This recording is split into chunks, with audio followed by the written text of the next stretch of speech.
الدين وسلم تسليما كثيرا. أما بعد، اللهم إنا نسألك علما نافعا ورزقا طيبا وعملا متقبلا. اللهم علمنا ما ينفعنا وانفعنا بما علمتنا وزدنا علما۔ اللہ کے فضل توفیق سے آج ہم سورہ یوسف کا تیسرا درس شروع کر رہے ہیں کہ جو آیت نمبر 11 سے شروع ہو رہا ہے۔ اعوذ باللہ من الشیطان الرجیم۔ قالوا يا أبانا ما لك لا تأمنا على يوسف قالوا يا أبانا ما لك لا تأمنا على يوسف وإنا له لناصحون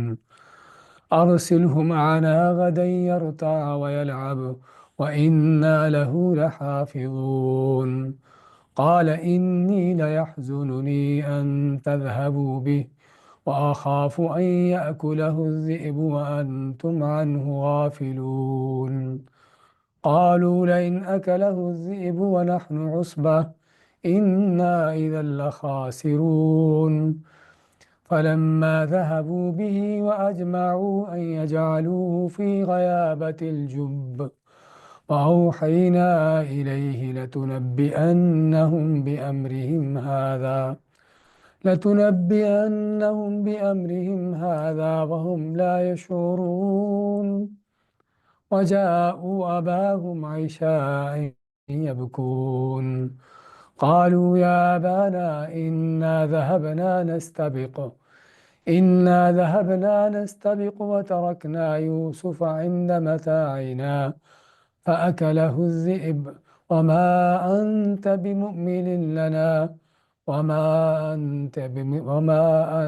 بمؤمن لنا ولو كنا صادقين وجاءوا على قميصه بدم كذب قال بل سولت لكم أنفسكم أمرا فصبر جميل والله المستعان على ما تصفون۔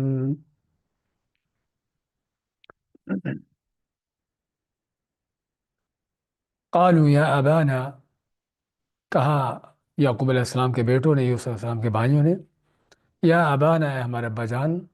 ما لکا، کیا ہے آپ کو، لا تأمنا، کہ تو ہم پر اعتبار نہیں کرتا، علی یوسف، یوسف کے بارے میں، وَإِنَّا لَهُ لَنَاصِحُونَ، جبکہ ہم ہیں اس کے بڑے ہی خیر خواہ، ارسلہ معنا، بھیجو اس کو ہمارے ساتھ، غدن، کل ہمارے ساتھ اس کو بھیجو، یرتع و یلعب، تاکہ خوب چرے چگے، یعنی کچھ کھائے پیے اور کھیلے کودے، وَإِنَّا لَهُ لَحَافِظُونَ، اور بے شک ہم یقیناً اس کی خوب حفاظت کرنے والے ہیں۔ قال، کہا یعقوب علیہ السلام نے، انی لیحزننی، بے شک مجھے یہ بات غمزدہ کرتی ہے، ان تذهبوا به، کہ تم اس کو لے جاؤ، وآخاف، اور مجھے ڈر ہے، ان یأکلہ الذئب، کہ اسے بھیڑیا کھا جائے، وانتم عنہ غافلون، اور تم اس سے بے خبر ہو، یعنی تمہاری بے خبری میں جو ہے اس کو بھیڑیا کھا جائے۔ قالو، کہا انہوں نے، بیٹوں نے کہا، لئن اکلہ الذئب، اگر اسے بھیڑیا کھا جاتا ہے، ونحن عصبہ، جبکہ ہم طاقتور جماعت ہیں، انا اذا لخاسرون، تو پھر یقیناً ہم بڑے نکمے اور بیکار لوگ ہیں۔ فلما ذهبوا به، فلما، پس جب، ذهبوا به، لے گئے اس کو، یعنی علیہ السلام کو لے گئے بھائی، واجمعوا، اور سبھی نے طے کر لیا، ان یجعلوه فی غیابۃ الجب، کہ اس کو، ان کو پھینک دیں، ڈال دیں اندھے کنویں کی گہرائی میں، وأوحینا الیہ، اور ہم نے وحی کی اس کی طرف، یعنی یوسف علیہ السلام کی طرف، لتنبئنہم بامرہم ھذا، کہ یقیناً ضرور تم ان کو بتاؤ گے، خبر دو کہ ان کے اس معاملے کی، وہم لا یشعرون، اس حال میں کہ ان کو اس بات کا کوئی شعور اور سوچ نہ ہوگی۔ وجاءوا، اور آئے بھائی یوسف علیہ السلام کے، اباہم، اپنے باپ کے پاس،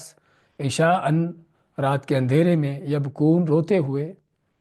قالو، کہا انہوں نے، یا ابانا، ابا جان، انا ذهبنا نستبق، ہم نکل گئے دوڑ لگاتے ہوئے، وترکنا یوسف، اور چھوڑ دیا ہم نے یوسف کو، عند متاعنا، اپنے سامان کے پاس، فَأَكَلَهُ الذِّئْبُ، بس اس کو کھا گیا بھیڑیا، وَمَا أَنْتَ بِمُؤْمِنٍ لَنَا، اور نہیں ہو تم ہماری بات پر اعتبار کرنے والے، ہماری بات ماننے والے، وَلَوْ كُنَّا صَادِقِينَ، اور اگرچہ ہم سچے بھی ہوں، وَجَاءُوا عَلَىٰ قَمِيصِهِ بِدَمٍ كَذِبٍ، اور آئے ان کی موسیٰ علیہ السلام کی قمیص پر جھوٹ موٹ کا خون لگا کر، قال بل سولت لکم انفسکم امرا، تو یعقوب علیہ السلام نے کہا کہ بلکہ یہ تمہارے دلوں نے ہی کوئی سوچی ہے، کوئی تدبیر کی ہے، فصبر جمیل، بس میرا تو صبر جمیل ہے، میں اچھا صبر کرتا ہوں، واللہ المستعان، اور اللہ تعالیٰ ہی ہے جو مدد کرنے والا ہے، علی ما تصفون، اس پر جو تم بیان کرتے ہو۔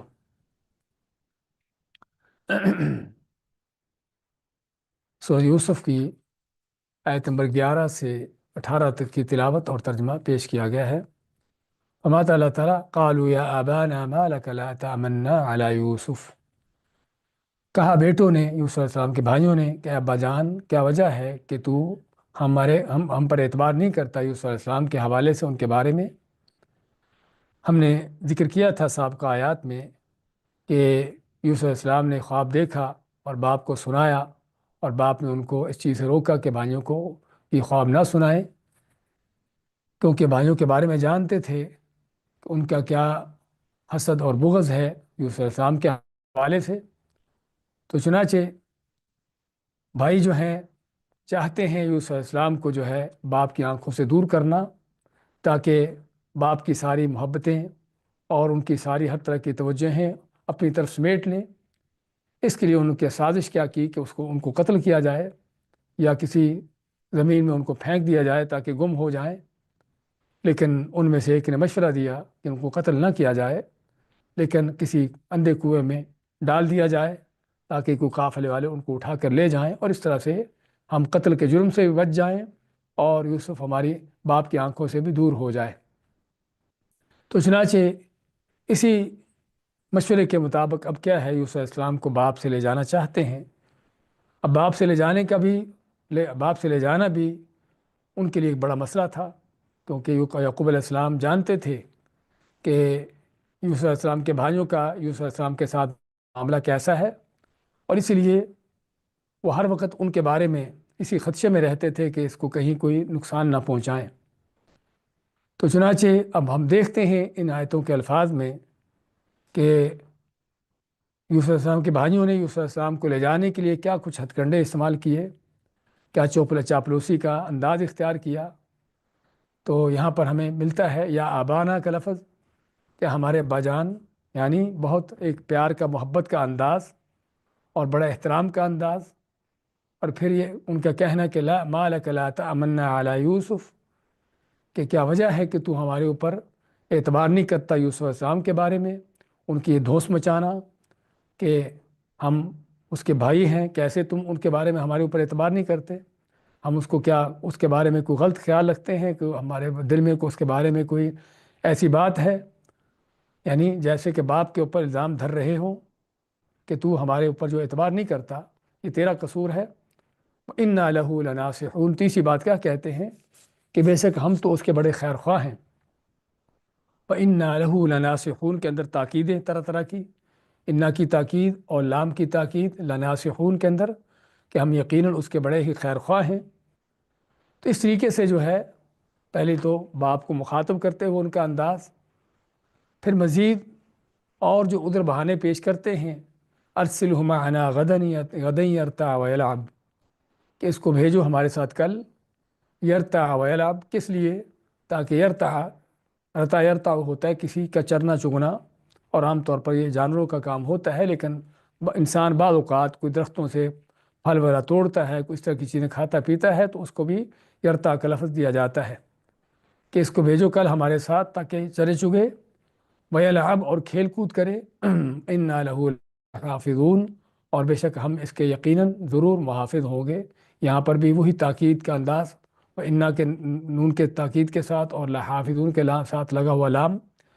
کہ دو تاکیدوں کے ساتھ بڑی تاکید کی۔ اور بلکہ اہل لغت کہتے ہیں کہ عربی میں جب اس طرح کا انداز ہو تو اس میں قسم کا انداز پایا جاتا ہے، اس طرح کے الفاظ میں قسم کا انداز پایا جاتا ہے، جیسے وہ قسم کھا کے یعقوب علیہ السلام کو یقین دلانا چاہتے ہوں کہ ہم بڑے ہی اس کے خیر خواہ ہیں اور بڑی ہی ہمارے دل میں اس کی ہمدردی ہے، اور ہم چاہتے ہیں کہ یہ ہمارے ساتھ جائے جائے تاکہ کھیل کود کرے اور تاکہ جو ہے تھوڑا خوش ہو، جنگل کی سیر کرے۔ سیر و سیاحت میں جس طرح کے انسان کو خوشی ملتی ہے، تو اس انداز سے باپ کو پیش کرتے ہیں کہ جیسے بڑے ہی اس کے خیر خواہ ہوں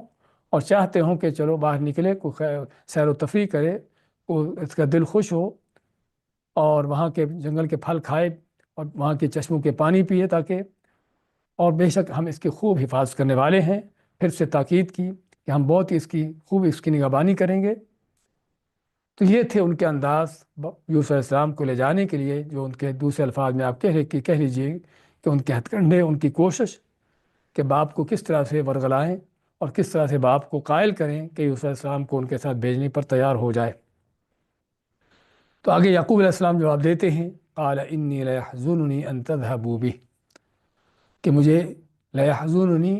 یقیناً اس بات کا غم ہے، یا یہ بات مجھے غمزدہ کرے گی کہ تم اس کو اپنے ساتھ لے جاؤ۔ یعنی یعقوب علیہ السلام کو جس انداز سے یوسف علیہ السلام سے محبت تھی، تو اس سے پتہ چلتا ہے کہ وہ کچھ لمحات کے لیے بھی اپنے اس جگر گوشے کو اپنی نگاہوں سے جو ہے دور ہونا برداشت نہیں کر سکتے تھے۔ اس لیے ماتے ہیں، بیٹوں کو کہتے ہیں کہ اس کا تمہیں لے جانا جو ہے میرے لیے بڑی غمزدہ چیز ہوگی، اور یعنی کہ میرے لیے برداشت نہ ہوگا کہ میری آنکھوں سے دور ہو۔ وَأَخَافُ أَن يَأْكُلَهُ الذِّئْبُ، اور ساتھ ہی ان کو لے جانے کی یہ کوشش سے باز رکھنے کے لیے کہ مجھے یہ بھی خطرہ ہے کہ کہیں تم جنگل میں اس کو لے کے جاؤ گے اور جنگل میں بھیڑیا وغیرہ، درندے وغیرہ ہوتے ہیں، تو مجھے خطرہ ہے کہ اس کو کوئی بھیڑیا نہ کھا جائے۔ وَأَنْتُمْ عَنْهُ غَافِلُونَ، جب کہ تم اس سے بے خبر ہو۔ یعنی یہ نہیں کہا کہ تم اس کو بھیڑی سے بچا نہیں سکو گے، بلکہ یہ کہا کہ تم اس سے بے خبر ہو، یعنی تم بے خبری کی وجہ سے جو ہے، یعنی کہ اس کو کسی جگہ پر چھوڑ دو اور بھیڑیا پیچھے سے آ کے اس کو کھا جائے، اور تم کو اس کی خبر نہ ہو، اور تم اس سے یعنی کہ لاپرواہ ہو یا بے پرواہی کے انداز میں۔ اور یہ جملہ بھی، آیت بھی اس بات کی دلیل دیتی ہے کہ یوسف علیہ السلام اس وقت جو ہے ان کی عمر کتنی ہو سکتی ہے۔ پہلی بات کہ ان کا یہ کہنا کہ اس کو ہمارے ساتھ بھیجو تاکہ کھیل کود کرے اور کچھ کھائے پیے، یعنی عام طور پر جو بچوں کا معاملہ ہوتا ہے، اور یہاں پر بھی ان کا یعقوب علیہ السلام کا خدشہ ظاہر کرنا کہ کہیں ان کو بھیڑیا نہ کھا جائے۔ تو اس بات کی اس میں دلیل ہے کہ یوسف علیہ السلام اس وقت اس کم سنی میں تھے، اس کم عمری میں تھے، کہ واقعی جو بچپن کی عمر ہوتی ہے، یعنی 7 8 10 سال کی، تقریباً زیادہ زیادہ 10 سال کہہ سکتے ہیں، کہ جس میں عام طور پر بچہ جو ہے وہ اپنا دفاع کرنے سے عاجز ہوتا ہے، اس کو بڑوں کے سہارے کی ضرورت ہوتی ہے۔ تو خیر انہوں نے یعقوب علیہ السلام نے اپنا عذر پیش کیا کہ میں اس لیے تمہارے ساتھ اس کو نہیں جانا، تم کو لے جانے نہیں دینا چاہتا۔ ایک تو میں نہیں چاہتا کہ میری نگاہوں سے دور ہو، اور دوسرا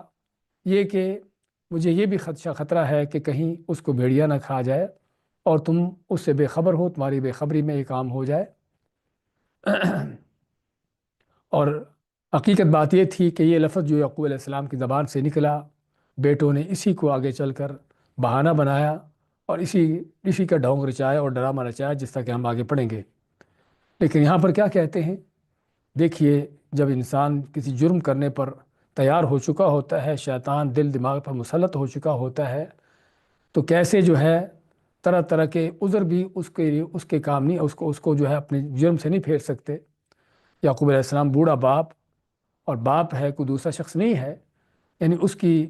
اس دل بھری، یعنی کہ جو آوازیں ہیں، اس طرح کی باتیں ہیں، ان کو بیٹوں کے اوپر اثر انداز نہ ہوئی، پھر بھی مصر تھے یوسف علیہ السلام کو کسی نہ کسی کے سے لے جا کر اپنی سازش پوری کرنے پر۔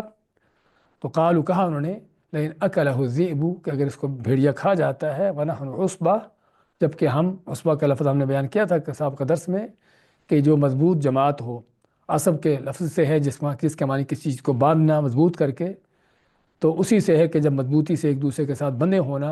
اور ایک دوسرے کے ساتھ ملے ہونا، اور اس سے ایک جتھا اور ایک جماعت جو قائم ہوتی ہے۔ تو چونکہ 10 بھائی تھے یا 9 بھائی تھے، تو چنانچہ ان سبھی کا جو ہے ایک ساتھ، اور تھے بھی نوجوان، تو کہتے ہیں ہم اتنی بڑی نوجوانوں کی جماعت ہے، جتھا ہے، تمہارے ہوتے ہوئے اگر بھیڑیا اس کو کھا گیا، انا اذا لخاسرون، پھر تو ہم بڑے نکمے ہوئے، خاسرون ویسے نقصان دہ اور نقصان اٹھانے والے ہو لفظ کا معنی کیا جاتا ہے، لیکن یہاں پر مراد کسی کا بیکار ہونا، کسی کا نکمہ ہونا، کسی کا جو ہے کمزور ہو جانا، کہ ہم اگر اتنی بڑی مضبوط جماعت ہیں اور نوجوانوں کی جماعت ہیں، ہمارے ہوتے بھیڑیا اس کو کھا جائے اس کو، تو پھر تو ہم بڑے بیکار ہوئے۔ تو یہاں پر کیا انداز ہے ان کا یوں اپنے باپ کو قائل کرنے کا، اور طرح طرح کے دلاسے اور تسلیاں دینے کا، اور اعتبار دلانے کے لیے طرح طرح کے یہ ہیلے بہانے ان کے جو پیش کیے گئے تھے ان کا انداز۔ اور یہی حقیقت میں جرائم پیشہ لوگوں کا انداز ہوتا ہے، جرم کرنے والوں کے اس طرح کے انداز ہوتے ہیں کہ جس سے انسان کو متنبہ ہونے کی ضرورت ہے، چاہے وہ کتنے بھی قسمیں کھا لیں، کتنے بھی جو ہے اپنی وہ تسلیاں دلا لیں، کتنے بھی یقین دہانیاں کروا دیں، جب ایک شخص کا پتہ ہو کہ اس کا معاملہ کیسا ہے تو اس سے دھوکہ نہیں کھانا چاہیے۔ لا یلدغ المؤمن من جحر مرتين، جس طرح کہ نبی اکرم صلی اللہ علیہ وسلم کا فرمان ہے کہ ایک مومن مسلمان کبھی ایک ہی بل سے دوبارہ نہیں ڈسا جاتا۔ اس لیے ہم آگے چل کر اسی واقعے قصے میں دیکھیں گے کہ اگلے معاملے میں یعقوب علیہ السلام کتنے محتاط تھے۔ فلما ذهبوا به فما کہ جب وہ یوسف علیہ السلام کو لے کر چلے گئے، یعنی باپ کو قائل کر دیا، اور باپ کو یعنی کہ قائل نہ بھی کیا لیکن جیسے بھی کہہ لیجیے کہ زبردستی بھی، باپ کی رضامندی کے بغیر بھی، اس کی یعنی کہ بغیر رضامندی کے بھی اس کو ان یوسف علیہ السلام کو اپنے ساتھ لے گئے۔ وَأَجْمَعُوا أَن يَجْعَلُوهُ فِي غَيَابَةِ الْجُبِّ، اور اس بات پر ان کا اتفاق ہو گیا۔ اجماع، اجماع سے، اجماع کا معنی کسی چیز پر اتفاق ہو جانا، ان کے اس چیز پر اتفاق ہو گیا، انہوں نے بات طے کر لی، ان یجعلوہ کہ اس کو ڈالیں، اس کو پھینک دیں، فی غیابۃ الجب، کسی کنویں کی گہرائی میں، اندھے کنویں کی گہرائی میں۔ جب کا معنی ہم نے بیان کیا تھا سابقہ درس میں، جب کا معنی وہ کنواں کو جو پرانا کنواں ہو، اندھا کنواں ہو،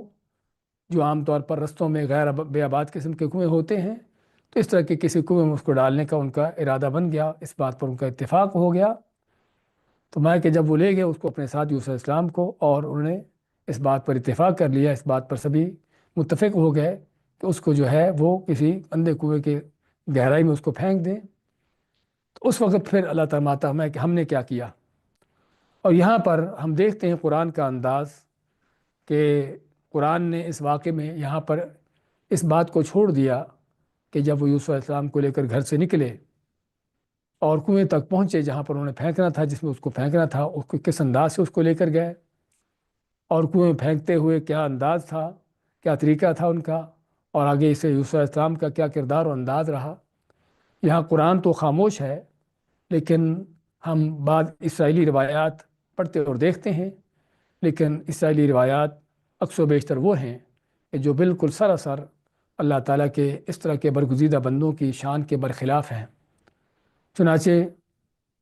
بعض بائبلوں میں آج بھی جو لکھا ہوا ہے یہاں پر اس واقعے کے حوالے سے، کہ جب انہوں نے یوسف علیہ السلام کو کنویں میں ڈالنا چاہا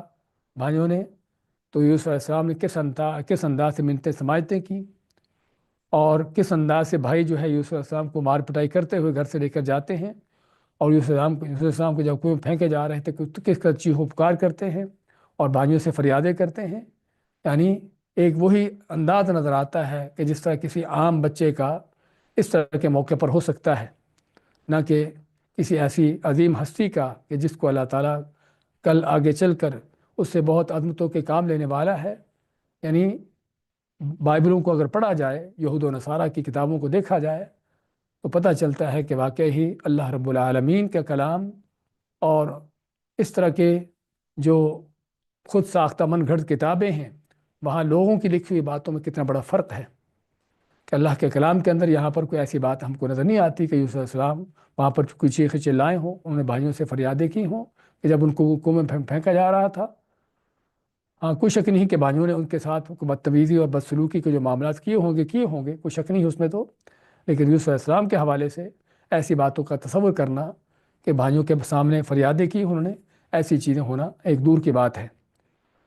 تو لیکن اللہ فرماتا ہے کہ اس حالت میں ہم نے یوسف علیہ السلام کو کیا تسلیاں دی، کس انداز سے ان کو اطمینان دلایا۔ فرمایا وَأَوْحَيْنَا إِلَيْهِ، اور ہم نے وحی کی یوسف علیہ السلام کی طرف،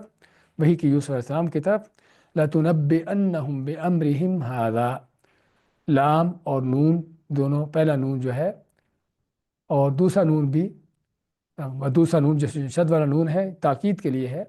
کہ یقیناً ضرور آپ ان کو ان کے اس معاملے کی خبر دو گے، ان کی اس بات کو جتلاؤ گے، بِأَمْرِهِمْ هَذَا، ان کے اس بات کو، وَهُمْ لَا يَشْعُرُونَ، اس حال میں کہ ان کو اس بات کا شعور و احساس نہ ہوگا۔ اللہ کی طرف سے یوسف علیہ السلام کے اوپر وحی کا انداز کیا تھا کہ اللہ نے کو فرشتہ بھیجا۔ قرآن کریم میں اس کی وضاحت اور صراحت نہیں ہے، جبکہ وحی کے حوالے سے ہمیں معلوم ہونا چاہیے کہ اللہ تعالیٰ کی وحی بندوں کے اوپر یا مخلوقات کے اوپر مختلف انداز سے ہوتی ہے۔ اگر تو اللہ کا وہ نبی ہے جس کو رسالت نبوت مل چکی ہو، اس پر وحی فرشتوں کے ذریعے ہوتی ہے، براہ راست اللہ کی طرف سے الہام ہوتا ہے، اللہ تعالیٰ اس کو خواب دکھا دیتا ہے، یا بعض اوقات اللہ تعالیٰ کسی اپنے بندے سے براہ راست بھی پردے کے پیچھے سے اسے مخاطب ہوتا ہے، جس طرح کہ سورۃ الشورى کی آخری آیات میں اللہ نے وحی کے مختلف انداز بیان کیے ہیں۔ لیکن یوسف علیہ السلام چونکہ ابھی نبی نہیں بنے تھے، ابھی تک ان کو نبوت نہ ملی تھی، ابھی چھوٹے بچے ہیں، تو اس طرح کے لوگوں پر جو غیر نبی ہوں ان پر اللہ تعالیٰ کے وحی کے انداز ضروری نہیں کہ فرشتے کے ذریعے ہو، بعض اوقات الہام کے انداز سے ہوتا ہے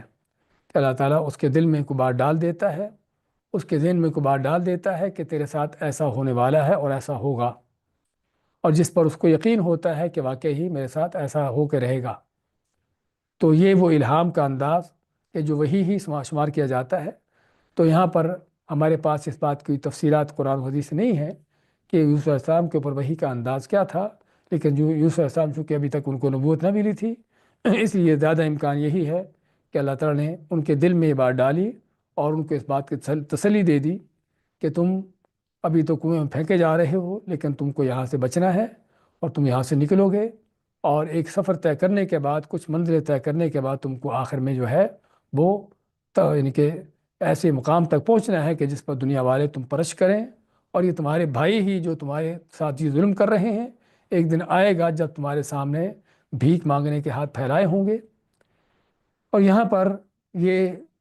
سوال پیدا ہو سکتا ہے کہ یعقوب علیہ السلام نے جب بیٹوں کے بارے میں جانتے تھے کہ بیٹے یوسف علیہ السلام کے بارے میں کس قدر بدخواہ ہیں، کس قدر وہ ان کے دشمن ہیں، ان کے دل میں ان کی نفرتیں ہیں، تو پھر بھی کیسے یوسف علیہ السلام کو بھائیوں کے حوالے کر دیا یا ان کے ساتھ اس کو جانے کی اجازت دے دی، یا جانے کے لیے چھوڑ دیا، کم از کم اجازت نہ بھی دی ہو، بھائی زبردستی بھی لے گئے تب بھی، یعنی کہ جانے کے لیے کیسے چھوڑ دیا جبکہ پتہ تھا کہ بھائی اس کے بارے میں کس قدر غلط خیالات رکھتے ہیں۔ تو یہاں پر حقیقت میں اللہ تعالیٰ کی وہ تقدیر جس پر ہر مومن مسلمان کا ایمان ہونا چاہیے، اس تقدیر کا معاملہ ہے کہ اللہ تعالیٰ جب جو کوئی چیز کرنا چاہتا ہے تو اللہ تعالیٰ پھر اس کو کرنے، جو چیز کرنا چاہتا ہے اللہ تعالیٰ کے اس ارادے کو کوئی دنیا کی طاقت ٹال نہیں سکتی، اس کو روک نہیں سکتی۔ چنانچہ یوسف علیہ السلام خواب دیکھ چکے تھے اور باپ کو خواب سنا چکے تھے کہ وہ ان کے ان 11 ستارے اس کے اور سورج اور چاند اس کو سجدہ کر رہے ہیں، اور باپ نے خواب کی تعبیر بھی کر دی تھی، باپ کو پتہ چل گیا تھا کہ خواب کیا ہے اور اس کا خواب کی حقیقت کیا ہوگی۔ تو اور واقعی ظاہر معلوم یہی ہو رہا تھا کہ خواب جو ہے بہت بڑا ہے، اور اس یوسف علیہ السلام کی بہت کوئی عظمتوں کا اس کی دلیل ہے۔ اب اس عظمتوں کے رستے پر چلانے کے لیے، عظمتوں کے اور رفتوں بلندیوں کے اس مقام تک پہنچانے کے لیے ہاں کچھ وہ منزلیں تھیں جو طے کرنا تھی۔ اب وہ منزلیں جو طے کرنا تھی وہ منزلیں بڑی مشکل ترین تھیں، بڑی گٹھن ترین وہ گھاٹیاں تھیں کہ جن کو طے کرنا تھا، کیونکہ جب تک آدمی آزمائشوں سے گزرتا نہیں اس وقت تک اس کو اونچے مقام اور مرتبے حاصل بھی نہیں ہوتے، جس طرح کہ ہم نے سابقہ درس میں ذکر کیا تھا۔ تو اس لیے اللہ تعالیٰ نے کیونکہ یوسف علیہ السلام کے لیے وہ عظیم مقامات مرتبے لکھے ہوئے تھے کہ وہ شام کے ان صحراؤں سے نکلیں، مصر پہنچیں، اور وہاں ایک عرصہ گزار کر وہاں کے مختلف مراحل سے، وہاں کے مختلف جو ہے آزمائشوں سے، امتحانوں سے گزر کر وہ وہاں کے تخت اور تاج تک پہنچیں اور وہاں کے حکمران ہوں، اور پھر یہ بھائی جو آج ان پر ظلم ڈھا رہے ہیں ان کے سامنے بھیک مانگنے کے لیے تیار، ان سامنے کھڑے ہوں اور ان کے رحم و کرم پر ہوں۔ تو اللہ تعالیٰ نے یہ سارے وہ مراحل تھے، مراتب تھے، وہ منزلیں تھیں کہ جو یوسف علیہ السلام کے لیے مقرر کر رکھی تھی۔ تو چنانچہ یوسف علیہ السلام کا گھر سے نکالا جانا، ان کے بھائیوں کو نکال کے لے جانا اور کنویں میں پھینکا جانا، یہ ساری انہی منازل میں سے ہے، انہی رستوں میں سے وہ رستے تھے، منزلیں تھیں تو کہ جس کو یوسف علیہ السلام کو طے کرنا تھا تاکہ اس عظیم مقام تک پہنچے کہ جو اللہ نے ان کو لکھا ہوا ہے۔ اور یہیں سے ہم کو اندازہ ہوتا ہے کہ بعض اوقات انسان طرح طرح کی مشکلات کا اور پریشانیوں کا، آزمائشوں کا سامنا کرتا ہے، لیکن اگر وہ حق پر ہے، صداقت پر ہے اور صحیح رستے پر چل رہا ہے، تو یہ آزمائشیں، یہ مشکلات حقیقت میں اس کے لیے عظمتوں کا رستہ ہے، اس کی سربلندیوں کا رستہ ہے۔ جس طرح کہ اقبال کہتے ہیں کہ تندی باد مخالف سے نہ گھبرائے عقاب، یہ تو چلتی ہے تجھے اونچا اڑانے کے لیے۔ اور حقیقت یہی ہے کہ انسان جب تک اس طرح کی مشکلات کا سامنا نہیں کرتا، اس طرح کی بڑی بڑی آزمائشوں سے گزرتا نہیں، اس وقت تک وہ کسی اونچے مرتبے مقام تک پہنچنے کے قابل بھی نہیں ہوتا۔ تو چنانچہ یعقوب علیہ السلام کا، یعنی کہ بیٹوں کو، یوسف علیہ السلام کو اپنے ساتھ لے جانے کے لیے چھوڑ دینا، کم از کم یہ ہم کہہ سکتے ہیں، اجازت نہ بھی دی ہو تو یہ اسی اللہ تعالیٰ کی تقدیر کا حصہ ہے کہ جو اللہ تعالیٰ نے یوسف علیہ السلام کے لیے مقدر کیا ہوا تھا۔ اور دوسری بات یہ بھی کہ اللہ تعالیٰ کی جو تقدیر ہے وہ نافذ ہو کے رہتی ہے۔ عربی میں کہا جاتا ہے لا ينفع حذر من قدر، کہ کسی آدمی کا بچاؤ کرنا اللہ کی تقدیر سے اس کو بچا نہیں سکتا۔ اللہ نے جو مقدر کیا ہوتا ہے وہ انسان پر نافذ ہو کے رہتا ہے، آدمی کتنی بھی احتیاطیں کر لے، کتنی بھی بچاؤ کر لے، کچھ بھی کیوں نہ کر لے۔ حتیٰ کہ اللہ تعالیٰ موت کے بارے میں فرماتا ہے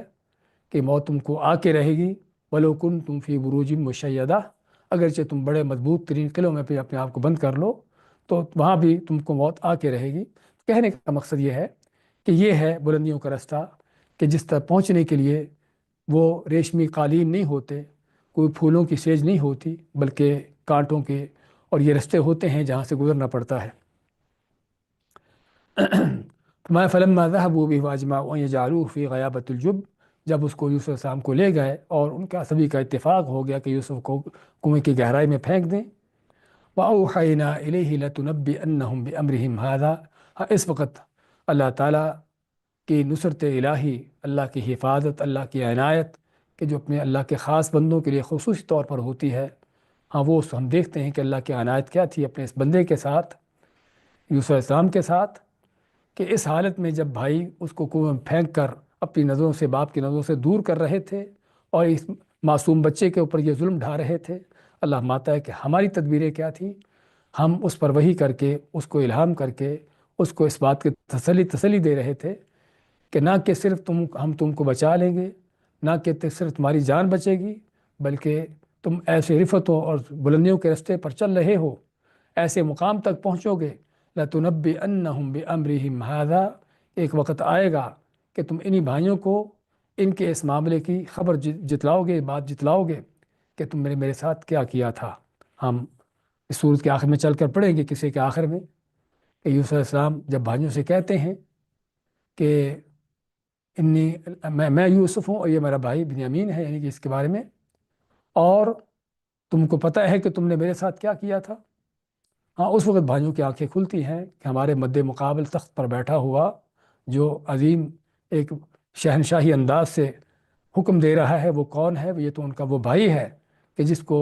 وہ قتل کرنے کی سازشیں اور کنویں میں ڈالنے کے سارے اس طرح کے پروگرام کرتے چلے آئے تھے۔ ہاں یہ وہ خبر تھی کہ جو یوسف علیہ السلام نے آگے چل کے بھائیوں کو دینی تھی،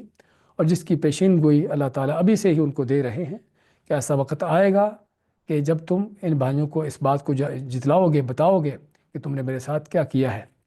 اوحینا الیہ لتنبئنہم بامرہم ھذا وہم لا یشعرون، اس حال میں کہ ان کو اس کا شعور نہ ہوگا،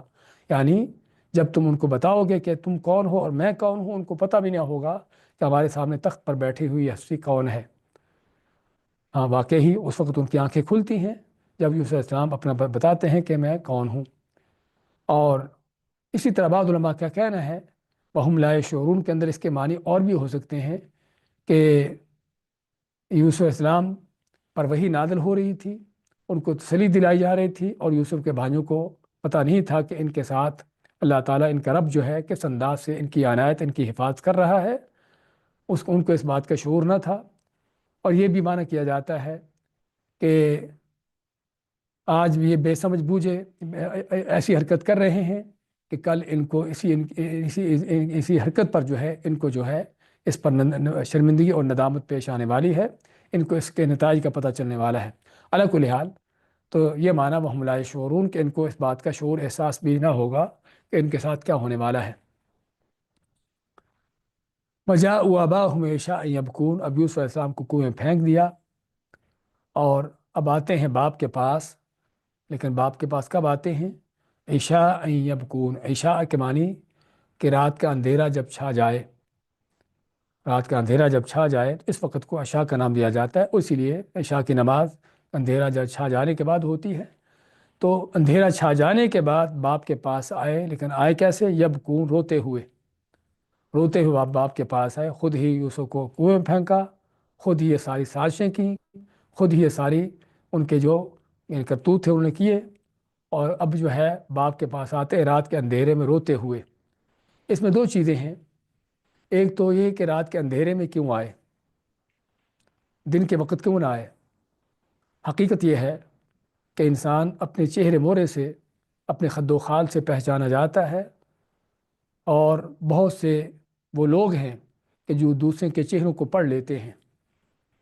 اگرچہ اس کی زبان سے کوئی ادا لفظ نہ بھی ہو، لفظ ادا نہ بھی ہو، تب بھی چہرے کے خد و خال ہی، چہرے کے تاثرات ہی وہاں پتہ چل رہا ہوتا ہے کہ آدمی کون ہے، کیسا ہے، جھوٹ بول رہا ہے، سچ بول رہا ہے، اور آدمی کوئی اچھا آدمی ہے یا بدخواہ آدمی ہے۔ اس طرح کی بہت سی چیزیں چہروں سے پڑھی جاتی ہیں، اس لیے، اور یہ چہرے ظاہری بات اسی پہ پڑے جاتے ہیں جب دن کی روشنی ہو۔ تو ایک تو بیٹوں نے یہ اپنے سازش کی، یا یہ ان کا تدبیر کہ وہ اندھیرے میں آئے تاکہ رات کے اندھیرے میں باپ ان کے خد و خال کو، ان کے چہروں کو دیکھ کر کوئی تاثر نہ لے سکے کہ ہم جو کہہ رہے ہیں جھوٹ ہے یا سچ ہے۔ تو اسی لیے رات کے اندھیروں سے رات کے اندھیرے کے شر سے پناہ مانگنے کی حکم دیا گیا ہے، کیونکہ رات کے اندھیروں کے اندر طرح طرح کے جو شر پھیلے ہوتے ہیں، شیطانوں کا پھیلا ہوتا ہے، اور طرح طرح کے موذی جانور بھی، بلکہ انسانوں میں سے بھی اکثر و بیشتر شریر قسم کے لوگوں کے کام رات کے اندھیروں میں شروع ہوتے ہیں۔ تو ایک تو ان کا رات کے اندھیرے میں آنے کا یہ مقصد تھا کہ تاکہ دن کے اجالے میں، دن کی روشنی میں باپ جو ہے ان کے چہروں کو دیکھ کر جو ہے کوئی اثرات حاصل نہ کر لے اور کوئی دیکھ نہ لے کہ جھوٹ بول رہے ہیں۔ اور دوسرا، اپنے جھوٹ پر پردہ ڈالنے کے لیے انہوں نے کیا کیا؟ یبکون، آئے ہوئے، روتے ہوئے آئے، یعنی رونے کا ڈرامہ بازی کرتے ہوئے،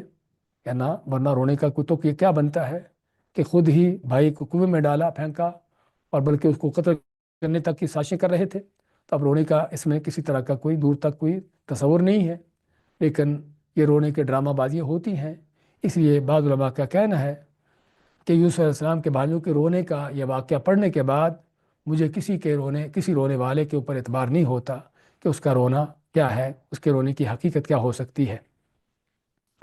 اور یہ وہ حقیقت ہے جو ہم دیکھتے ہیں اپنی آنکھوں کے سامنے، کہ کتنے ہی رونے والے وہ ہیں کہ جو صرف نہ کہ ڈرامہ بازی ہوتی ہے، بلکہ خود مجرم ہوتے ہیں، خود چور ہوتا ہے جو شور مچاتا ہے چور چور کا۔ تو یہاں پر وہی حال، حتیٰ کہ سیدنا حسین رضی اللہ تعالیٰ عنہ جب شہید کیے گئے تو اس کے بعد، ان کی شہادت کے بعد جو ہے ان کی بہن زینب رضی اللہ تعالیٰ عنہ کوفہ میں آتی ہیں، تو کوفہ والے کو جب پتہ چلتا ہے کہ زینب آئی ہے تو روتے ہیں، ان کے رونے کی پیٹنے کی آواز سنتی ہیں زینب رضی اللہ تعالیٰ عنہ، تو پوچھتی ہیں اپنے آس پاس لوگوں سے کہ یہ کیوں رو رہے ہیں؟ تو ان کو بتایا گیا کہ یہ حضرت حسین کی شہادت پر رو رہے ہیں۔ تو حضرت زینب رضی اللہ تعالیٰ آتی ہیں کہ ان کا رونا عجیب ہے، حسین کی شہادت پر ان کا رونا عجیب ہے، کیا حسین کو قتل کرنے والے ان کے علاوہ کو اور بھی تھے؟ یعنی یہی تو قاتل ہیں حسین کے جو رو رہے ہیں، اور وہی رونے کا یہ ڈرامہ آج تک جاری ہے جو ہم ہر سال محرم کے دنوں میں دیکھتے ہیں کہ حسین کے قاتل رضی اللہ تعالیٰ عنہ کے قاتل جو ہیں کس انداز سے ان کا 1400 سال سے یہ ڈرامہ جاری ساری اور چل رہا ہے۔ اس کے بعد بھی اگر کوئی سمجھے کہ ہر رونے والا سچا ہوتا ہے تو اس کی بیوقوفی کی دلیل ہے۔ تو بات کر رہے تھے کہ یہاں پر آتے ہیں باپ کے پاس ایک تو اندھیرے کے وقت میں، تاکہ باپ ان کے چہروں کو دیکھ کر کوئی اندازہ نہ لگا لے کہ وہ جھوٹ بول رہے ہیں، اور دوسرا اپنے جھوٹ پر مزید پردہ ڈالنے کے لیے روتے ہیں۔ تو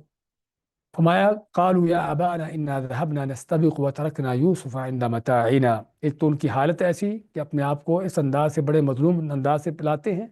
اور دوسرا باتیں کیا ہیں؟ کہتے ہیں انا ذهبنا نستبق، اے بجان ہم چلے گئے تھے، نکل گئے تھے دوڑ لگاتے ہوئے،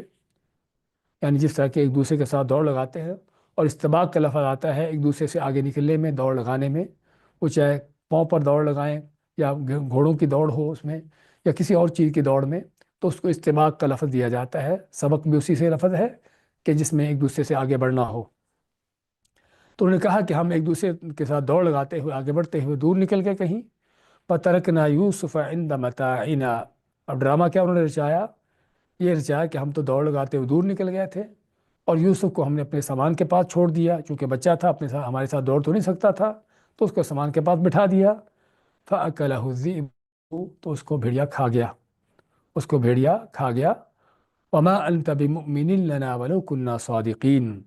ہاں یہ بات بتائی باپ کو کہ ہم دوڑ لگاتے ہوئے دور نکل گئے تھے، یوسف کو سامان کے پاس چھوڑ دیا تو بھیڑیا ان کو کھا گیا۔ تو ساتھ ہی کیا کہتے ہیں کہ تو اگر ہم جتنے بھی سچے کیوں نہ ہوں تو ہماری بات ماننے والا نہیں ہے، تو پہلے بھی ہمیں جھٹلاتا رہتا ہے، پہلے بھی ہم پر اعتبار نہیں کرتا، تو آج بھی اسی طرح سے ہماری بات جھٹلائے گا اور اعتبار نہیں کرے گا۔ ہاں، یہ ہے جھوٹوں کا انداز، کہ جن کو پتہ ہوتا ہے کہ جھوٹ گڑا ہوا ہے، جھوٹا ڈرامہ ہے، وہ پہلے سے ہی اپنے ڈرامے کو سچا ثابت کرنے کے لیے طرح طرح کی اس طرح کی چیزیں گھڑ کے لاتے ہیں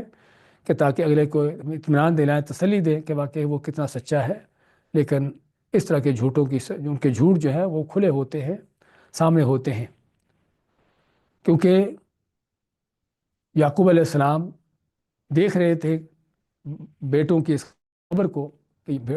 ان کے بیٹے یوسف کو بھیڑیا کھا گیا، لیکن بھیڑیا کیسا تھا کہ جو یوسف کو پورے ہی کو کھا گیا، ہڈیا سمیت کھا گیا، اور یوسف کو کھایا ہوتا اس کا کچھ جسم کا کچھ نہ کچھ حصہ تو بچتا، اگر جو گوشت کھا گیا ہوتا تو اس ہڈیاں تو بچتی جو بھائی لے کے آتے واپس۔ تو بھائیوں نے نہ تو یہ کہا کہ ہم نے اس کو دفن کیا ہے، اور نہ ہی یوسف کی کوئی بچی ہوئی چیز باپ کے پاس لے کر آتے ہیں کہ واقعی بھیڑیا کھا گیا تھا اور یہ ہڈیاں اس کی بچ گئی ہیں جو ہم لے آئے ہیں اٹھا کر۔ لیکن بھیڑیا ایسا عجیب و غریب قسم کا تھا کہ جو پورے یوسف ہی کو نگل گیا، اس کو کھا گیا۔ تو باپ یہاں سے دیکھ رہا تھا، پہلے ہی بیٹے نا اعتبار تھے، ناقابل اعتبار تھے، اور مزید ان کا یہ ڈرامہ یعقوب علیہ السلام کے سامنے کھل کر سامنے آ رہا تھا کہ وہ کیا ہے۔ تو کہتے ہیں بیٹے وما انت بمؤمن لنا ولو كنا صادقین، اگرچہ ہم سچے بھی ہوں تب بھی تو ہماری بات ماننے والا نہیں ہے، کیونکہ پتہ تھا کہ ہم جھوٹے ہیں اور باپ بات نہیں مانے گا، اس لیے اپنی صداقت، اپنی سچائیاں پیش کرنے کی اپنی جو ہے وہ جو ہے اپنی صفائیاں پیش کرنے کے لیے طرح طرح کے ہیلے بہانے ان کے پیش کرتے ہیں۔ وجاءوا علی قمیصہ بدم کذب، اور ساتھ ہی کیا ڈرامہ کیا؟ اللہ تعالیٰ کہ آئے اپنے باپ کے پاس علی قمیصہ، یوسف کی قمیص لے کر، بدم کذب، جھوٹ موڑ کر، اس کو خون لگا کر، یعنی کوئی جانور ذبح کر کے، کوئی بھیڑ بکری بکری جو بکری تھی ان کے پاس، انہوں نے کو ذبح کیا اور جانور ذبح کر کے اسی کا خون جو ہے یوسف علیہ السلام کی قمیض کو لگا دیا، اور اس طرح کا قمیض جو خون سے لتھڑا ہوا ان کے پاس لے کر آ گئے، اس بات کو ثابت کرنے کے لیے کہ واقعی ہی یوسف علیہ السلام کو بھیڑیا کھا گیا۔ اب یہاں پر یعقوب علیہ السلام آتے ہیں، قال بل سولت لكم انفسكم امرا فصبر جمیل واللہ المستعان علی ما تصفون۔ تو یعقوب علیہ السلام ان کی بات سن کر فرماتے ہیں بل سولت لكم انفسكم امرا، بلکہ بات حقیقت یہ ہے، سولا کے معنی ہوتا ہے بات، دل میں کوئی بات سوچنا، کوئی پلان کرنا، کوئی تدبیر کرنا، کہ یہ وہ معاملہ ہے جو تمہارے دلوں نے تمہیں تدبیر کو سلجھائی ہے، یعنی تم نے کوئی سازش کی ہے، دوسرے الفاظ میں ہم کہیں گے یہ تمہاری سازش ہے، کسی طرح کی تم نے سازش کی ہے میرے بیٹے کے خلاف اور میرے خلاف، بلکہ فصبر جمیل، پس میرا تو پھر بہت اچھا صبر ہے، میں صبر ہی کر سکتا ہوں۔ تو یہاں پر یعقوب علیہ السلام کا بیٹوں کی بات کو سرے سے ٹھکرا دینا اور ان کی اس بات کو ایک گھڑا ہوا ڈرامہ قرار دے دینا اور ایک سازش قرار دینا، دو ٹوک طور پر کیسے انہیں ایسا کہہ دیا۔ پہلی بات تو یہ تھی کہ بیٹے چونکہ پہلے سے جھوٹے تھے، نا اعتبار تھے، ناقابل اعتبار تھے، اس لیے ایسے لوگوں کی بات پر اعتبار کرنا ناممکن تھا، اور دوسرا جس انداز سے وہ معاملہ سارا پیش کر رہے تھے، جو ڈرامہ انہوں نے گھڑا تھا، وہ ڈرامہ بھی ان کا سارا فلاپ ہو رہا تھا کہ کیسے جو ہے بھیڑیا پورے یوسف کی آگے کوہڑی بھی اس کی نہیں چھوڑی اس نے، اور ہمارے بعض لوگ یہاں پر کہتے ہیں ان کا قمیض بھی نہیں پھاڑا، قمیض بھی صحیح سلامت رہ گیا، کہ بھیڑیا کیسا بڑا سمجھدار تھا کہ جس نے بڑی طریقے سے میرے بیٹے کی قمیض بچا لی لیکن اس کو کھا لیا۔ لیکن یہاں پر بعض مفسرین دوسرے کہتے ہیں کہ قمیض کے بچ جانے کا یہ قصہ جو ہے حقیقت میں بالکل بے بنیاد قصہ ہے، کیونکہ یوسف علیہ السلام کے بھائی اتنے بھی بیوقوف پاگل نہ تھے کہ قمیض کو انہوں نے پھاڑا نہ ہو، صحیح سلامت پورا کا پورا قمیض اٹھا کر باپ کے پاس لے آئے ہوں، اگرچہ اس پر خون لگا دیا ہو۔ لیکن ظاہر بات یہی ہے، یعنی کہ کم وہ پھر ایک بھی نہیں تھا، وہ 9 10 آدمی تھے، 9 کے قریب آدمی تھے، اتنے لوگ ہوں اور پھر کسی کو بھی اس بات کی ہوش نہ آئے کہ اگر صحیح سالم قمیض لے کر جائیں گے تو باپ آگے سے پوچھے گا نہیں کہ قمیض پھٹا کیوں نہیں، اور باپ کی طرف سے اس طرح کوئی سوال پیدا بھی نہیں ہوا، باپ کی طرف سے کوئی ایسا سوال بھی پیدا نہیں ہوا کہ انہوں نے بیٹوں کو کہا ہو کہ بیڑیا میرے یوسف کو تو کھا گیا لیکن اس کا قمیض کیوں نہیں پھاڑا۔ تو اس سے اس طرح کی ساری چیزوں سے سیاق و سباق سے معلوم کیا ہوتا ہے کہ بیٹوں نے قمیض پھاڑا ہوگا اور قمیض کو اس انداز سے کیا ہوگا کہ واقعی باپ قمیض کو دیکھ کر سمجھے کہ بیڑیا یوسف علیہ السلام کو کھا گیا ہے۔ تو یہ صرف قصہ کہانی گھڑنے والوں کے سارے ڈرامے بازی ہیں، وہ بھی کہ قمیض کو صحیح سلامت لیا ہے، ایسی کوئی چیز نہ تو صحیح روایات سے ملتی ہے۔ اسرائیلی قصے کہانیاں ہیں کہ جن پر اعتماد کرنا ممکن نہیں ہے، اور اس طرح کی چیزیں جو عقل کے بھی خلاف ہوں، عقل سے بالا تر ہوں، حقیقت میں ان کو ثابت ان کو لینا انسان کے لیے لائق نہیں ہے۔ تو اس لیے یہاں پر قمیض کا صحیح سلامت ہونا حقیقت میں یعنی کہ بہت دور کی بات ہے، اور قصہ اور واقعہ جو اس بارے میں گھڑا جاتا ہے اس قصہ گو لوگوں کی گڑھی ہوئی کہانیاں ہیں جس کی کوئی حقیقت نہیں۔ ظاہر یہی ہے کہ قمیض کو پھاڑا گیا تھا اور اس انداز سے سلایا گیا تھا کہ جس کو دیکھ کر باپ کو واقعی کسی حد تک اس کو یقین ہو جائے کہ واقعی ممکن ہے کہ میرے بیٹے کو بھیڑیا کھا گیا ہوگا۔ تو یہاں پر ہم دیکھتے ہیں یعقوب علیہ السلام کے حوالے سے کتنی بڑی آزمائش تھی، کہ آزمائش کیا تھی؟ آزمائش اس بات کی کہ بیٹا جو ہے نہ کہ صرف قتل ہوا ہے، نہ کہ صرف اس کو ختم کیا گیا ہے، بلکہ بیٹے کو گم کیا گیا ہے، اور بیٹے کو گم اس انداز سے کیا گیا ہے کہ کچھ پتہ نہیں کہ وہ کس حال میں ہے، کس کیفیت میں ہے۔ اور حقیقت میں یہ وہ حال ہے، یہ وہ کیفیت ہے کسی انسان کے ساتھ بھی جو پیش آنے والی، کہ جو ہر وقت اس کو بے چین رکھنے والی، اور ہر وقت اس کے دل میں جو ہے وہ یعنی کہ جدائی کی اور بیٹے کی محبت کی جو چنگاری ہے اس کو سلگانے والی۔ ہاں، قتل ہو جائے آدمی، ختم ہو جائے تو اس سے 4 دن آدمی اس پر افسوس کر کے اپنے آنسو بہا کر جو ہے وہ خاموش ہو جاتا ہے، لیکن اس طرح کا عزیز جب گم ہو جاتا ہے، جس کا پتہ ہی نہ ہو کہ زندہ ہے کہ مردہ ہے، پتہ ہی نہ ہو کہ کس حال میں ہے، تو اس کے بارے میں اور بھی غم پریشانی بڑھ کر ہوتی ہے، یہ آزمائش اور بھی اس سے کہیں بڑھ کر ہوتی ہے کہ کہیں انہوں نے کہاں اس کو پھینکا ہے، اس کے ساتھ کیا کیا ہے، کہیں اس کو چھپا دیا ہے، کہیں اس کو بیچ دیا ہے، کیا اس کے ساتھ کیا ہے کچھ پتہ نہیں، کیونکہ بیٹوں سے انہوں نے سوال کیوں نہ کیا کہ تم نے اس کے ساتھ کیا کیا ہے، کیونکہ ان کو بیٹوں سے کچھ پوچھنے کی ضرورت تھی ہی نہیں، پتہ تھا کہ ان سے جو جواب ملے گا غلط ملے گا، جو کہیں گے جھوٹ کہیں گے، تو پھر ایسے جھوٹوں سے کچھ پوچھنے کی ضرورت ان کو محسوس نہ ہوئی۔ لیکن ان کو یہ ضرور یقین تھا کہ بیٹا جو ہے وہ اللہ کی حفاظت میں زندہ ہے، یہ ان کو ضرور تھا کہ وہ زندہ ہے، کیونکہ وہ خواب بیٹے کا سن چکے تھے کہ بیٹا جو ہے ایسے مقام تک پہنچے گا کہ جب اس کے 11 یعنی کہ بھائی اور اس کے ماں باپ جو ہے اس کو جو ہے سجدہ کر رہے ہوں گے۔ کہنے کا مقصد تو بیٹے کا یہ خواب ان کے سامنے تھا، اس لیے ان کو اس بات کا جو یقین تھا کہ یوسف علیہ السلام زندہ ہیں، بھیڑیا کھانے کا یہ ڈرامہ سارا کا سارا بیکار اور سارا کا سارا جھوٹ ہے، جس کی کوئی حقیقت نہیں ہے۔ لیکن جسے بتایا ہے کہ اب بیٹا کس حال میں ہے، کس شدت میں ہے، کس کیفیت میں ہے، تو یہ وہ چیز تھی کہ جو یعقوب علیہ السلام کے لیے واقعی ان کو بہت بے چین کرنے والی تھی، کہ جس پر ان کی بے چینی تھی، اور اسی لیے فرماتے ہیں فصبر جمیل، جس پر ہم آگے بات کرتے ہیں۔ لیکن اس سے پہلے یہاں پر یوسف علیہ السلام کے قمیض کے حوالے سے بات کرنے کی ضرورت ہے۔ مفسرین کے کہنا ہے، لکھتے ہیں کہ یوسف علیہ السلام کا قمیض جو ہے حقیقت میں اللہ تعالیٰ کی اس میں بہت بڑی قدرتوں کے پہلو ہم کو نظر آتے ہیں، کہ یہی یوسف علیہ السلام کا قمیض ہے کہ جس کی وجہ سے یعقوب علیہ السلام کو ان کی آنکھیں رو رو کر اندھی ہو جاتی ہیں، کہ جب بھائی اس قمیض کو خون سے لتھڑا ہوا لا کر پیش کرتے ہیں تو یعقوب علیہ السلام بیٹے کے غم میں اور اس قدر روتے ہیں، اس قدر پریشان ہوتے ہیں کہ ان کی آنکھیں اندھی ہو جاتی ہیں۔ اور پھر یوسف علیہ السلام کا قمیض ہی تھا دوسرے وقت میں کہ جو ان کی صداقت کا، ان کی جو ہے سچائی کی دلیل بنا، جس طرح کہ ہم آگے پڑھیں گے اس واقعے قصے میں۔ اور پھر یوسف علیہ السلام کا قمیض ہی تھا کہ جس قمیض کی وجہ سے آنکھیں اندھی ہوئی تھیں، اسی قمیض کی وجہ سے آنکھیں دوبارہ پلٹ اور لوٹ آتی ہیں، جس کے قمیض کی خوشبو جو ہے یعقوب علیہ السلام کو ہزاروں میلوں دور سے ہی آنا شروع ہو گئی تھی۔ تو حقیقت میں اللہ تعالیٰ کی کیا قدرتوں کے پہلو ہیں یہاں پر اس واقعے کے اندر، جس کا ہم نے سابقہ دوستوں میں ذکر کیا تھا، جس پر انسان کو تدبر کرنے کی، غور و فکر کرنے کی ضرورت ہے۔ تو خیر، بات کر رہے تھے کہ یعقوب علیہ السلام جب بیٹوں کا یہ ڈرامہ سنتے ہیں اور جانتے ہیں کہ بیٹوں نے یہ ڈرامہ سازی کی ہے اور ان کے بیٹے، ان کے لخت جگر کو، یوسف علیہ السلام کو ان کی نگاہوں سے دور کر دیا ہے اور اس دور کرنے کی سازش میں وہ کامیاب ہو چکے ہیں، تو آتے ہیں فصبر جمیل، پھر میرا تو صبر جمیل ہے۔ صبر جمیل کا معنی اچھا صبر، کیونکہ صبر دو طرح کے ہوتے ہیں۔ ایک وہ صبر ہے کہ جب انسان پر کوئی آفت مصیبت آتی ہے،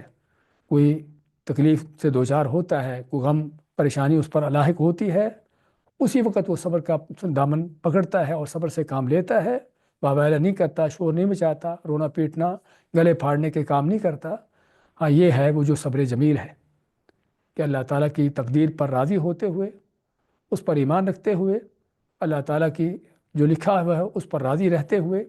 اس چیز کو قبول کرتا ہے کہ اللہ نے جو تقدیر میں لکھا تھا وہی ہوا۔ قدر اللہ وما شاء فعل، جس طرح کہ نبی اکرم صلی اللہ علیہ وسلم کا فرمان ہے۔ ایسے موقعوں پر انسان کو کیا کہنا چاہیے کہ اللہ نے جو مقدر کیا تھا اور جو چاہا تھا وہ کیا۔ تو یہ ہے جو صبر جمیل ہے کہ انسان اللہ کی تقدیر پر راضی ہو، اس پر ایمان ہو اس کا، اور اس کے اللہ کی طرف سے آنے والی اس طرح کی آفت اور مصیبت یا آزمائش کسی طرح کی بے صبری کا مظاہرہ نہ کرے۔ یہ ہے صبر جمیل۔ اور ایک دوسرا صبر ہے،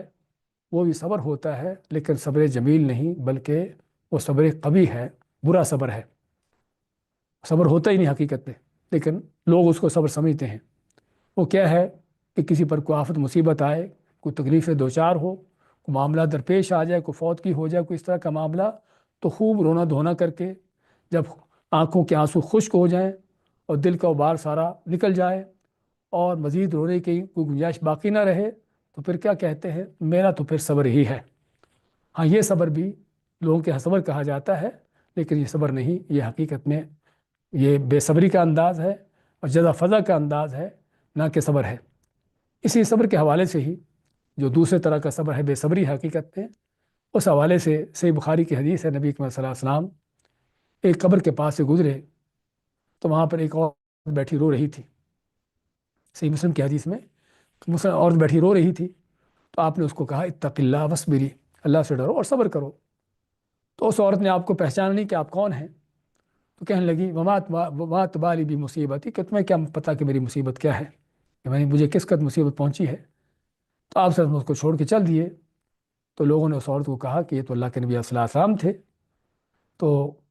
وہ عورت آپ کے پیچھے آتی ہے اور آ کے کہتی ہے، بلکہ جس طرح کی حدیث کے الفاظ ہیں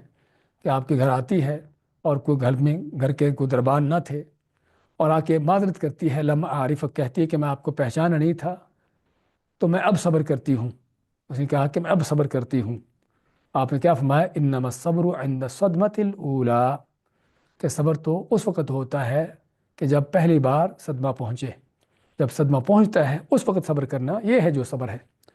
آدمی اپنے دل کا سارا بال نکال کر، سارے آنسو بہا کر، اور جب کوئی مزید آنسو باقی نہ رہے اس کو کہے کہ میں صبر کرتا ہوں، میرا صبر ہی ہے، یہ بے صبری کا انداز ہے۔ تو اس لیے یعقوب علیہ السلام آتے کہ میں تو صبر کرتا ہوں، لیکن یہاں پر کوئی کہنے والا کہے گا کہ ان کی آنکھوں کا اندھا ہو جانا آنسو بہا کر، یہ کیا اس صبر کے منافی نہ تھا؟ حقیقت میں یہاں پر ہمیں ان چیزوں کو جاننے کی، سمجھنے کی ضرورت ہے کہ اس طرح کے مشکل حالات میں، اس طرح کی پریشانی غموں پر، اس طرح کی آفت و مصیبتوں پر انسان کے لیے کیا کرنا جائز ہے اور کیا کرنا ناجائز ہے۔ نبی اکرم صلی اللہ علیہ وسلم نے ایسی عورتوں پر لعنتیں ڈالی ہیں اور ان کو جاہلیت، ان کے اس کام کو جاہلیت کے کاموں میں سے قرار دیا ہے کہ جو نوح و کنا کرتی ہیں، چیخ و پکار کرتی ہیں، گلے پھاڑتی ہیں، آوازیں نکالتی ہیں اور ماتم کرتی ہیں، رخسار پیٹتی ہیں، جسموں کو پیٹتی ہیں، ایسی عورتوں پر، ایسا کرنے والوں پر جو ہے ان کی مذمت کی گئی، ان پر لعنتیں بھی ڈالی گئیں، ان کو آخرت کے عذابوں کی وعیدیں بھی سنائی گئیں، کیونکہ یہ وہ چیزیں ہیں کہ جس کو اللہ تعالیٰ پسند نہیں کرتا اور جو اللہ تعالیٰ کو ناراض کرنے والی ہیں۔ لیکن اس کے برخلاف ایک طبیعی اور فطری چیز کہ جو انسان کے اندر اللہ نے رکھی ہے کہ کسی غم پر، کسی کی جدائی پر، کسی کی فوتگی پر، اس طرح کی چیزوں پر آنکھوں سے آنسو کا بہہ جانا، یہ وہ فطرت ہے، اور یہ وہ یعنی کہ دلوں کے اندر یعنی کہ غم یعنی ہمدردی کا وہ انداز ہے جو اللہ نے بندوں کے اندر رکھا ہے۔ چنانچہ نبی اکرم صلی اللہ علیہ وسلم کے بیٹے ابراہیم کہ جو 1.5 سال کے، تقریباً 18 ماہ کے تھے، فوت ہوتے ہیں، آپ کے ہاتھوں پر اٹھائے ہوئے ہیں، اپنے ہاتھوں میں ان کو اٹھایا ہوا ہے، اور آپ کی آنکھوں سے آنسو جاری ہیں، اور کیا فرماتے ہیں کہ ان العین لتدمع وان القلب لیحزن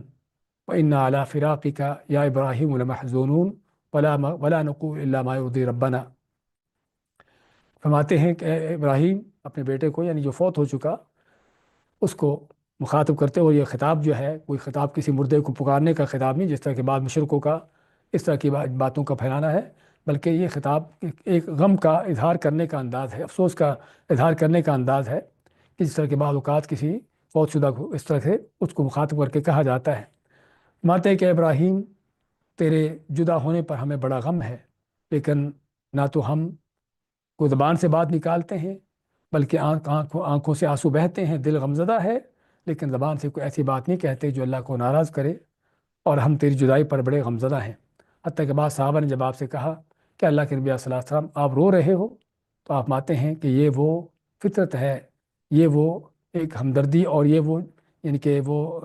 ایک احساس ہے جو اللہ نے بندوں کے دل میں رکھا ہے۔ تو کہنے کا مقصد یہ وہ چیز ہے، آنسو کا بہہ جانا آنکھوں سے، یہ وہ فطرت ہے، یہ وہ احساس ہے کہ جو اللہ نے بندوں کے دل میں رکھا ہے۔ اس چیز پر اللہ تعالیٰ پکڑ نہیں کرتا، اللہ تعالیٰ پکڑ جس پر کسی چیز پر کرتا ہے وہ نوح و گناہ ہے، وہ چیخ و پکار کرنا ہے، وہ جسموں کو پیٹنا، کپڑوں کو پھاڑنا، اس طرح کے انداز کرنا ہے، نہ کہ آنسو کا بہہ جانا۔ یہ وہ فطرت ہے جو اللہ نے انسان کے دل میں رکھی ہے۔ تو چنانچہ یعقوب علیہ السلام کے حوالے سے یہی چیز تھی کہ ان کی آنکھوں سے آنسو کا بہنا، اور اس قدر بہنا کہ حتیٰ کہ نابینے ہو جاتے ہیں۔ تو یہ ان کی اگر کسی بات کی دلیل ہے تو صبر کی دلیل بھی ہے، اور ساتھ ہی اپنے بیٹے سے جس قدر ان کی والہانہ محبت تھی اس کا انداز ہے۔ ماتے فصبر جمیل واللہ المستعان علی ما تصفون، اور اللہ تعالیٰ ہی سے مدد چاہتے ہیں اس پر جو تم بیان کرتے ہو، یعنی جو تم ڈرامہ بازی کر رہے ہو، جو تم جھوٹ گھڑ کے سنا رہے ہو، اس پر اللہ ہی سے میں مدد چاہتا ہوں کہ میری مدد فرمائے، اور تمہاری اس سازش سے، اس کے نقصانات سے بچائے۔ تو اللہ المستعان یہ حقیقت میں وہ جملہ ہے کہ جو انسان کے ہمیشہ سے کہنا چاہیے، اس کی زبان پر ہونا چاہیے، کسی بھی مشکل وقت میں، کسی بھی مصیبت میں، کسی بھی اس طرح کی آفت میں اللہ تعالیٰ سے مدد، اس سے استعانت۔ لیکن وہ استعانت بھی اس وقت ملتی ہے جب انسان صبر سے کام لیتا ہے، اللہ کی اطاعت بندگی پر ہوتا ہے، جس طرح کہ ہم پہلے بھی ذکر کر چکے ہیں، وَاسْتَعِینُوا بِالصَّبْرِ وَالصَّلَاةِ، کہ اللہ کی مدد کس سے ملتی ہے؟ صبر اور جو ہے نماز سے۔ اس سے پہلے کہ آج کا یہ درس ہمارا ختم ہو، ہم آج کے درس میں ایک بہت اہم چیز جو عقیدہ سے متعلقہ ہے اس کو دیکھ چکے ہیں اور پڑھ چکے ہیں، کہ پہلی بات تو یعقوب علیہ السلام کا، ان کے بیٹوں کا ان سے مطالبہ کرنا، ان کو لے جانے کے لیے، یوسف علیہ السلام کو اپنے ساتھ لے جانے کے لیے، اور طرح طرح کے ان کے بہانے بنانا۔ تو کیا یوسف علیہ السلام کو پتہ نہ چلا کہ یہ بیٹے کے ساتھ جا کر کیا کریں گے؟ تو اس وقت بھی اگر تو وہ عالم غیب ہوتے، ان کو علم غیب ہوتا، تو بیٹوں کو کہہ سکتے تھے، صاف ان کے منہ پر کہتے کہ تم اس کو جا کر قتل کرو گے یا اس کو جا کر کنویں میں پھینکو گے۔ لیکن ایسی بات ان کے نہ کہنا اس بات کی دلیل تھی کہ بیٹے کو ان کا ساتھ لے جانا، خطرہ تو اس میں ضرور ہے، خدشہ تو ان کو ضرور تھا، لیکن بیٹے کے ساتھ کیا کرنے والے ہیں اس کا ان کو کچھ علم نہ تھا۔ اسی طرح سے یوسف علیہ السلام کے حوالے سے بھی اللہ تعالیٰ خود فرماتا ہے کہ ہم نے ان پر وحی کر کے ان کو تسلی دی کہ تم اس چیز سے پریشان نہ ہو جو تمہارے ساتھ کیا جا رہا ہے، اور جو تمہیں کنویں میں گرایا جا رہا ہے، اس چیز سے تم پریشان نہ ہو، بلکہ ایک ایسا وقت آئے گا کہ تم ان کو بھائیوں کو بتاؤ گے، ان کی اس بات کو جتلاؤ گے۔ تو اللہ تعالیٰ نے وحی کر کے یوسف علیہ السلام کو یہ خبر دی، یوسف علیہ السلام کو اس کا پتہ نہ چل پایا۔ اسی طرح سے آگے مزید بیٹے جب ان کو کنویں میں پھینک کر شام کو لوٹتے ہیں، رات کو لوٹتے ہیں گھر میں باپ کے پاس روتے ہوئے، اور ڈرامہ گھڑتے ہیں اپنی دوڑ لگانے کا، اور یوسف علیہ السلام کو پیچھے چھوڑ کر ان کو بھیڑیے کے کھا جانے کا، اور پھر خون سے اپنے خون زدہ قمیض جو ہے ان کے پاس لا کر ان کو پیش کرتے ہیں۔ تو یہ ساری ڈرامہ بازی یعقوب علیہ السلام کو آخر کیوں نہ پتہ چل سکا کہ یوسف علیہ السلام تو کنویں میں پھینکے گئے ہیں؟ بیٹوں کو کیوں نہ انہوں نے کہا کہ وہ تو تم کنویں میں پھینک کر آئے ہو، اور تم یہ مجھے ڈرامے جو سنا رہے ہو یہ کیا ہے؟ اور پھر کیوں نہ اس کنویں تک پہنچے اور یوسف علیہ السلام کو نکال کر لے آتے؟ یہ ساری باتیں اور یہ ساری چیزیں، بلکہ ان کا یہ کہنا بل سولت لکم انفسکم امرن، امرن کا معنی کوئی کام، کوئی چیز تمہارے دل میں سوجی ہے، تم نے کوئی سازش کی ہے، یعنی بیٹے کے خلاف تم نے کوئی سازش کی ہے، یہ نہیں پتہ کہ کیا کیا ہے۔ یہ ساری باتیں، یہ سارے الفاظ ہم کو ایک بہت بڑا عقیدے کا سبق دیتے ہیں۔ وہ سبق کیا ہے؟ کہ اللہ کے یہ نبی یعقوب علیہ السلام، ان کو پتہ نہ چل سکا کہ بیٹے کے ساتھ معاملہ کیا ہوا ہے، اور اس کو جب بھائی لے کے جا رہے تھے، لے کے جانے کی ان کی نیت کیا تھی، اور جب لے کے گئے ہیں ان کو کس طرح کے کون سے کنویں میں پھینکا ہے، اور میرا بیٹا یوسف کس حال میں ہے۔ اگر ان کو یہ پتہ چل جاتا تو ان کو پریشان ہونے کی، غمزدہ ہونے کی ضرورت تھی ہی نہیں،